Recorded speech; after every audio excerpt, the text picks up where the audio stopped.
Today we're going to be talking to Ryan from Making Money Simple about his childhood, how he grew up with money, his belief system around money, and how he grew his portfolio to over 200k. So Ryan, how was money in your household? How was it talked about? What was the belief systems around money like for you? To be honest with you, there was nothing really that major. I mean, my parents, I think, are very classic where they would save and they would overpay their mortgage.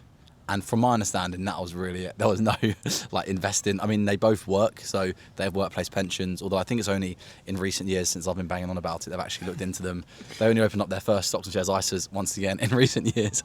Same as my brother, because I've been banging on about them. My mum does like all my videos, so she's a legend. But I mean, yeah, one of those things where, fortunately, they were always in work. So my dad was always working full-time in HR, used to be in London, now he works more locally in Bishop's Stortford where we live.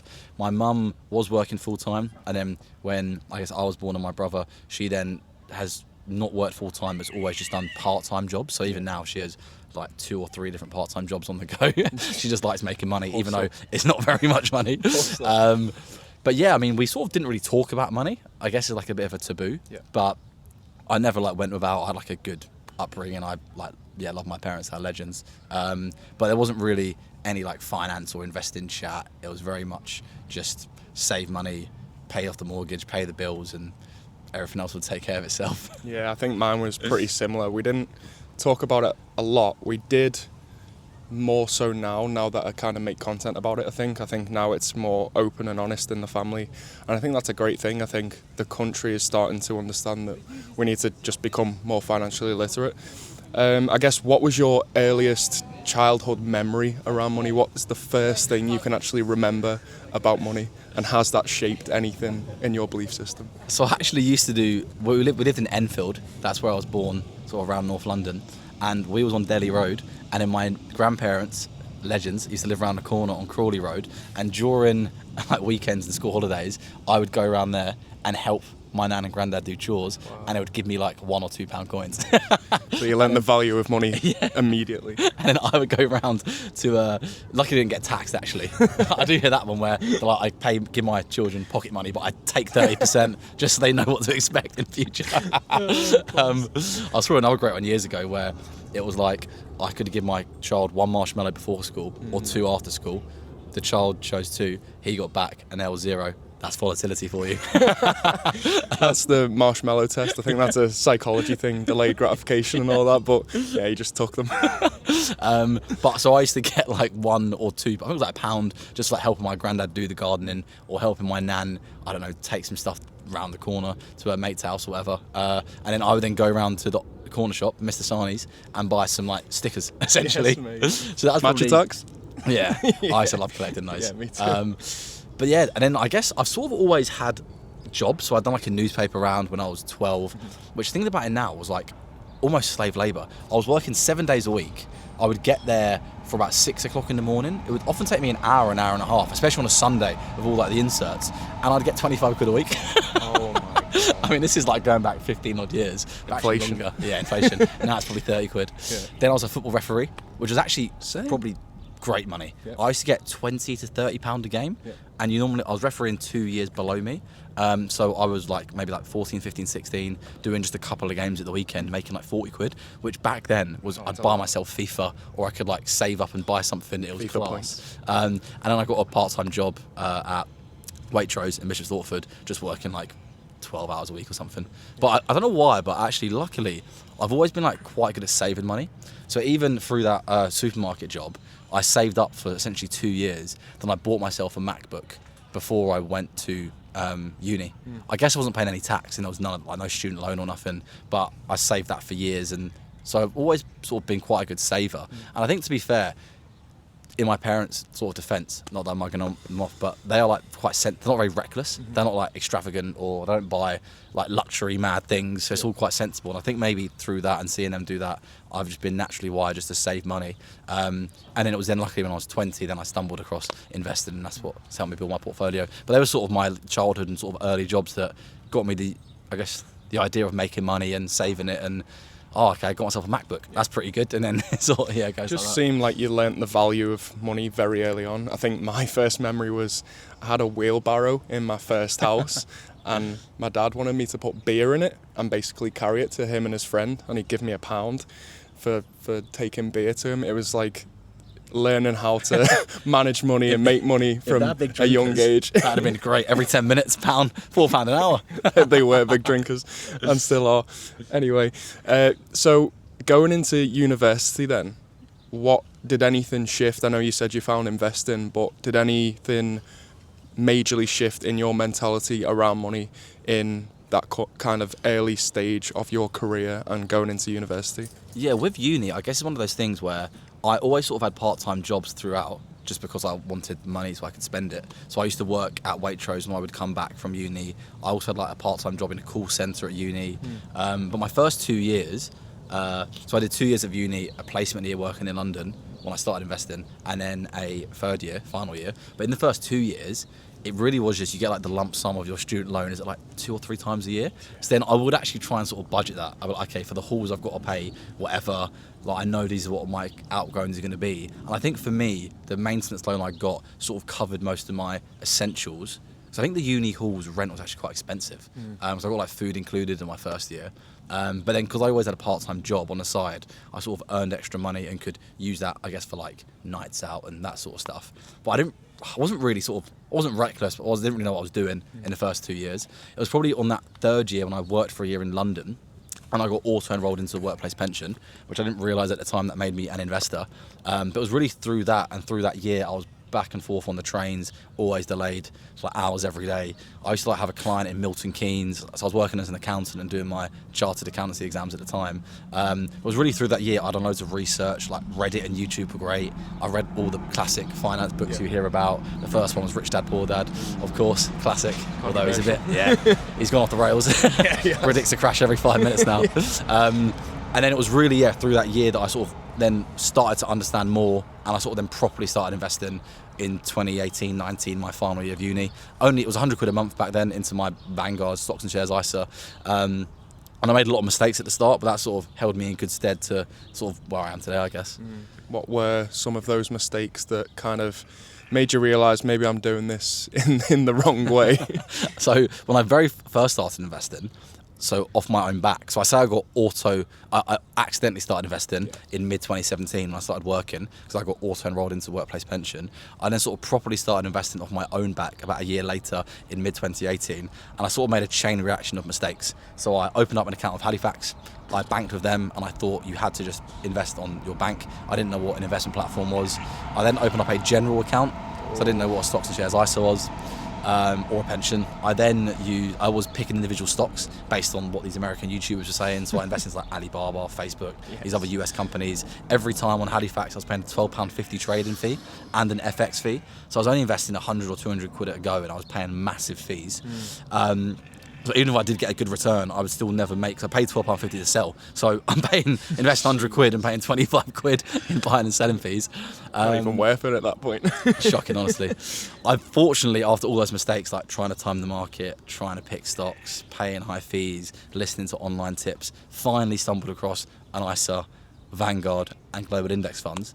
And that now has really sort of been the backbone of my portfolio from the end of 2018 to now 2026. And I think that global sort of fund approach is what I'll continue to follow.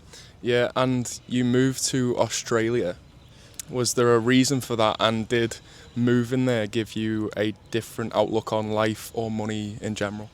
Yeah, so the reason why I moved there was just because I was in my mid-20s, I just qualified as a chartered accountant, and I always wanted to work abroad. To be open with you, I originally for years, I don't know why, always wanted to move to America. Really? I guess it's just the American influence on the world. But I worked with Americans and it just seemed awful in accounting. They would work 6 days a week, 12, 14-hour days, and it just didn't sound appealing. Whereas all the Aussies I worked with, I was like, this is a similar culture to the UK, similar banter. So I ended up going to Australia instead. I went to Melbourne, but it was really just because I wanted to live and work abroad for a few years in my 20s. I didn't have like really any attachment. Even now, I've got no mortgage, no car, no kids. So I'm sort of free in that sense to move around. And that's actually why, as a side note, for me personally, the flexibility of renting in has been great, because I've lived in so many places and houses in London and Melbourne over the years. Although I'm back in Bishop Stortford now, back with my parents, but I'll probably be back in London later on in the year. In terms of their outlook, I'd say it's sort of similar to ours, really. They're probably they're not like the Americans, they're more like us. They're a bit more sort of cautious, and it's very much like buy a house, settle down, do things, and then have kids, do things in the right order, save, all of that. One thing they do have going for them, the one thing they don't have going for them actually, is there's no ISA. So there's no ISA or ISA equivalent. So all my extra money I was investing, other than my workplace pension, was in a general account, which I'm now in the process of moving back, but the gains are taxable, which is a bit annoying. But I wanted to invest more, which is why I had that. The thing they have got right, though, is their workplace pension system, in my opinion. So it's called a super or superannuation. And by law, I think it's 12% now, and it's been increasing over time. Your employer has to contribute 12% into your workplace pension. So what that means is it's a massive amount to, especially for 30, 40 years, to put in every month. And that's why I don't think there's any state pension over there. And I think the whole idea is you're sort of self-sufficient because you've had these employee contributions going in for 30, 40, maybe 50 years. So you live off of your super, and it's completely tax-free when you get to 60. I believe that's how it works. I think there's limits on the contribution. I'm once again going to bring my super now back to the UK because I've left. But I think their sort of workplace pension system is actually really good how they go about it. There's also much more choice. So rather than you do get auto-enrolled into one. So mine was with Mercer, but you can self-manage it, which of course does come with some risks. But if you do feel confident and you've sort of educated yourself on investing, you could switch it to Vanguard Australia or another provider and pick a better fund for you. So there's a bit more flexibility and often lower fees that actually comes with self-managing. Whereas in the UK, it's a bit more, you normally can't switch, your workplace pension until you've left the job. Now that you've moved back to the UK, because you're sat in front of me in this wonderful park, what was the reason why you actually moved back to the UK? Was it for business purposes only, or did you just miss family? It was mainly to see Arsenal win the league, so I'm going back to Australia now. Although I did also see us lose the Champions League, so it was a bittersweet week. Oh dear. So I'm very close to my parents, so I'm back, was probably always going to come back, so I'm very close with them. But mainly, to be honest with you, the main reason selfishly is I'm now working full-time for myself, doing content creation and helping people invest. I worked as a chartered accountant for 7 years. My contract in Australia finished at the end of 2025, so I then sort of could stay for 6 more months, which is what I did because of my visa. I was on a skill shortage visa, and you can stay for 6 months after it ended. So I took full advantage of that to the final day, and then I flew back. And I just think doing things in person like this, like in-person podcasts or events or whatever it is, now that I'm doing it full time, I think it's just going to be more helpful. Definitely. But also, it's one of the things where, do you know what? I would see so much stick about the UK on Twitter. It's almost like a poison. It's all just like the UK this, everyone's moaning. So in my head, I was thinking am I just going to be miserable?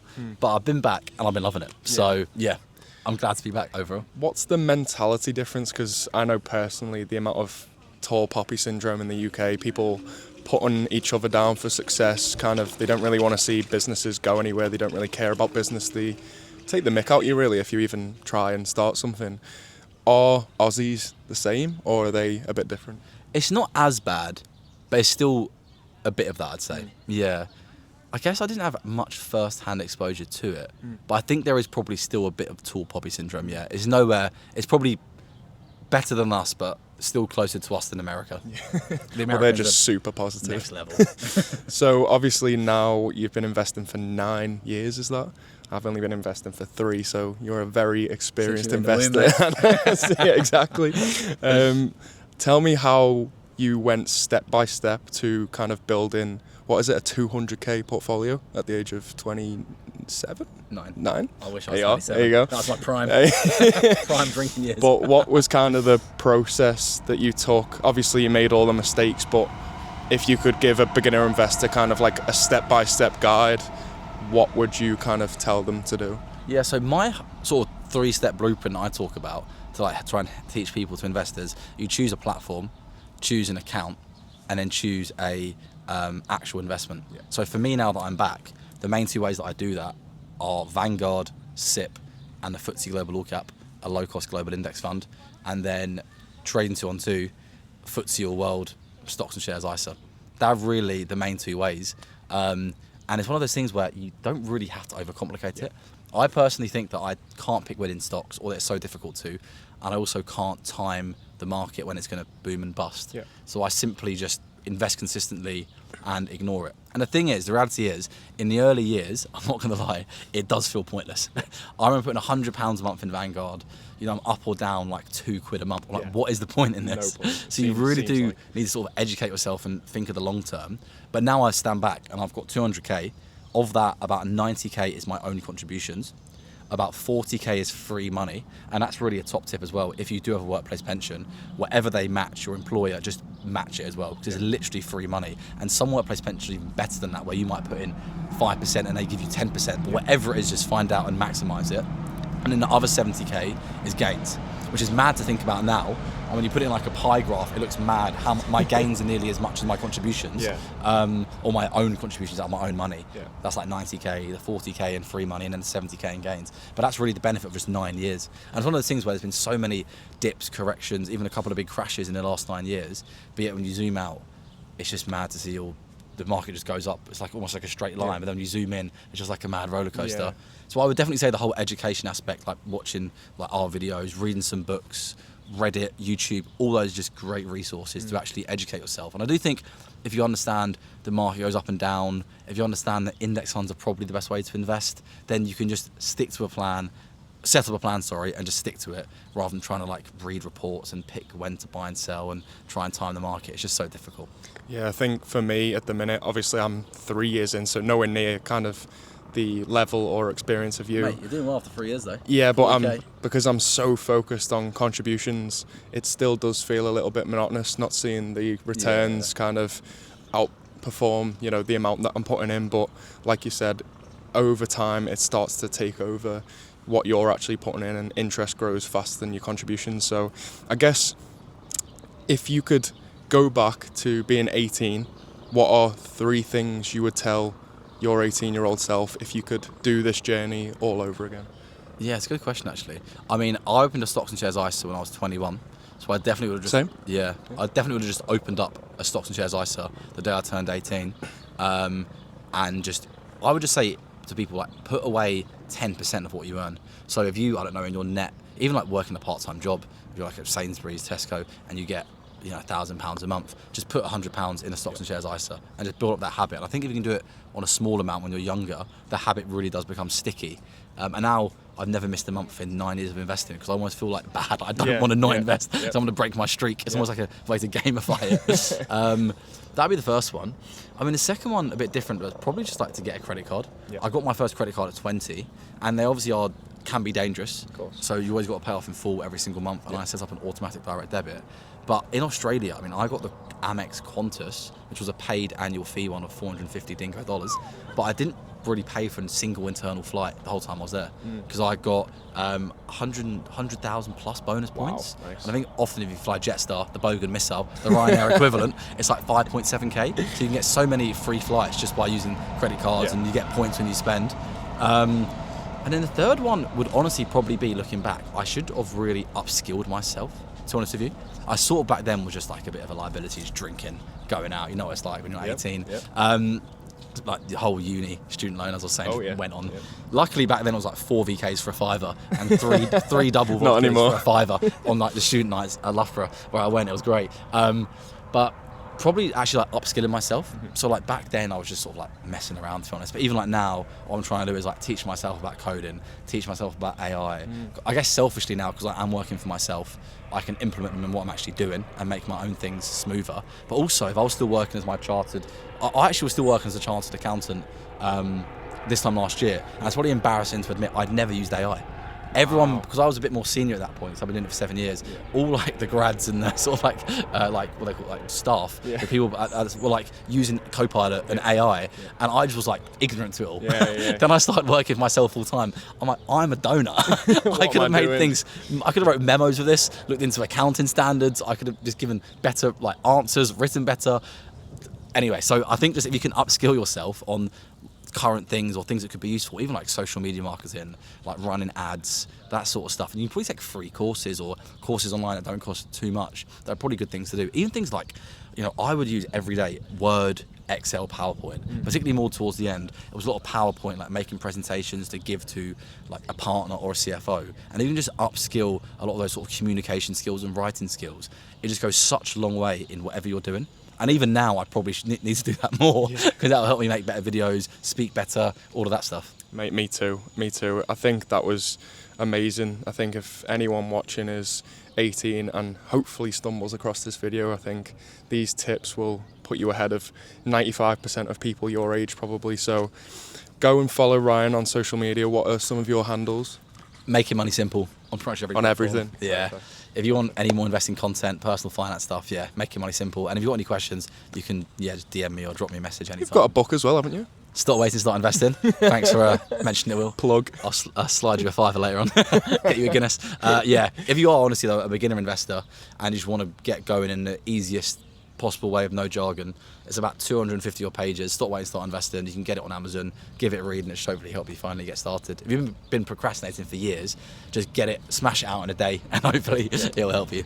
Do you have anything else, like a course or anything that you can help people with? I do actually also have a 4-week course, Wow. 4-week investing course, which I know you've taken. Yep, I've taken it. It's great. But yeah, so I actually really enjoy doing those because there's one-on-one support throughout, and you like talk to people and you understand their situation, like, oh, they've got a workplace pension, but now they're working for themselves and they've got 2 kids and their partner's an NHS nurse with a DB pension, and it's like, I find it rewarding to speak to people, find out their situation and help them on the process. But there is like loads of other stuff included in it as well. But Perfect. yeah. So I'll leave a link to his socials, his book and his course in the comments. He's taken everything. But yeah, this was amazing, mate. Thank you for everything. Cheers, I'll mate. see you guys in the next one. Peace.